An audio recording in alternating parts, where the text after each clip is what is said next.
This is a review of lesson 3.3.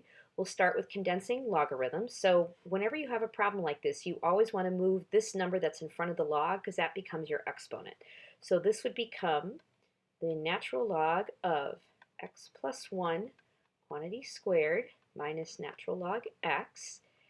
And then, since we're subtracting, we can now write this as the natural log of x plus 1 quantity squared divided by x, and you are done. And there's no need to FOIL this out.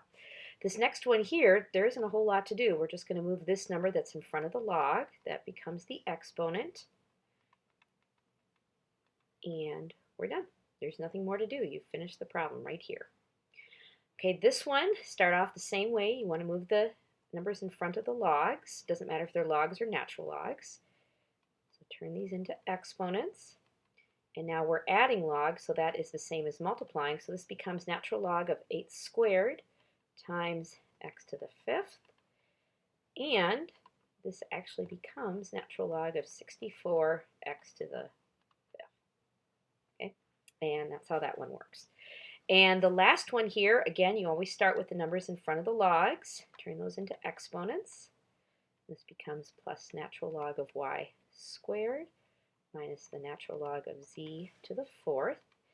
And now we're just going to do this one piece at a time. So first I'm going to add these two together. And remember, when you add logs, that's the same as multiplying. So this becomes natural log of x cubed times y squared minus natural log of z to the 4th. And then we'll do the last part. We're subtracting logs, so that becomes division. So this becomes x cubed y squared all divided by z to the 4th. And that would be your final answer right there. Okay, now we're going to take a look at expanding logs. So we'll start with this one. Notice we're taking the log of a product. So this becomes the log of 10 plus the log of z. Now remember, if there is no base written, you can assume that it's base 10. So we can actually expand this a little bit more. You can say 10 to the what power is 10? Well, that's 1. So 1 plus the log of z. And that would be your final answer. Here, we're going to move this to the front. So you have negative 3 log base 6 of z. And that's all you can do.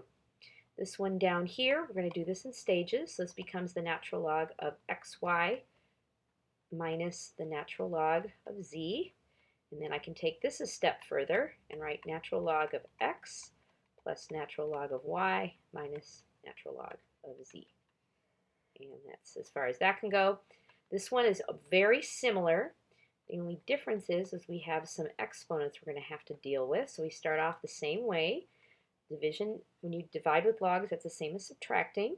So now I'm going to stick the 2 in front here. Fix that. This becomes 2 natural log x minus 3 natural log y. And that's as far as that can go. Just a couple of other things. If we want to evaluate this without a calculator, so what you're saying with this problem is if you make your spiral, you're saying 7 to the what is 49 to the 3rd. So I write it this way. 7 to the what is 49 to the 3rd. Well, remember, 49 is the same as 7 squared, all raised to the 3rd power. Remember, when you have power to a power, that's the same as multiplying the exponents. This becomes 7 to the 6th. So what 2 times 3 is 6, so you want to know what goes in the box. The answer is 6. Okay? Over here, we're saying, you can do this a couple different ways. I think what I'm going to do is I'm going to move this 4 up here. This becomes natural log of e to the 4th, or e to the 8th. Because you have power to a power, that means you multiply the exponents. And you're saying e to the what equals e to the 8th. So if I write that out, e to the what equals e to the 8. And so the answer to this is 8. Another way you could have tackled this one is you could have said 4 times e to the what is e squared. Well, that's 2. 4 times 2 is equal to 8. So either method is fine with me. Now over here, this gets a little bit interesting. I'm going to rewrite this. Remember, cube root is the same as an exponent of 1/3, like this. So you're saying 6 to the what power equals 6 to the 3rd. So the answer to that is 1/3. over here, let's see what we can do with this. Well, this right here, if we make the spiral, you're saying e to the what is e to the sixth, so that would be a 6. And then we're going 2 times e to the what is e to the fifth, and that's a 5. And the answer is 6 minus 10, which is -4. And if you want to check your work here, what we can do is take a look at the calculator. So if we take, let's just check this last one, natural log of e to the 6th minus 2 natural log of e to the 5th. So we're saying the natural log of e to the 6th, let's make sure we have this right, minus 2 natural log e to the 5th. Come on, let's go over here. So we have minus 2 natural log e to the 5th, and we get, I slide this over so you can see it, we do get -4, which is exactly what we came up with. So you can always check these on your calculator, folks. All right, so the next thing I'm just going to do is, I've talked about this briefly, the change of base formula. It just means that you can write, if you have a problem like this and you don't know how to solve it, you can break it down as long as you have the logs share the same base. So if you have log base a of x, you would write this as log of x over log of a. And since there's no base here, these are both base 10. You could also do it natural logs, which are base e. So for example, if I want to do this on my calculator, so we're going to go log base 6 of 241. So I'm going to go over 241, and then we're going to divide this by, make sure you enter this correctly. So we want to divide this by the log of 6, and we'll slide this over, and we need a division symbol right there. So we end up with 3.0588. This isn't really necessary for this calculator. I've talked about this in class because this calculator can do different bases. So if I were to enter this as log base 6 of 240, I'd still get the same thing.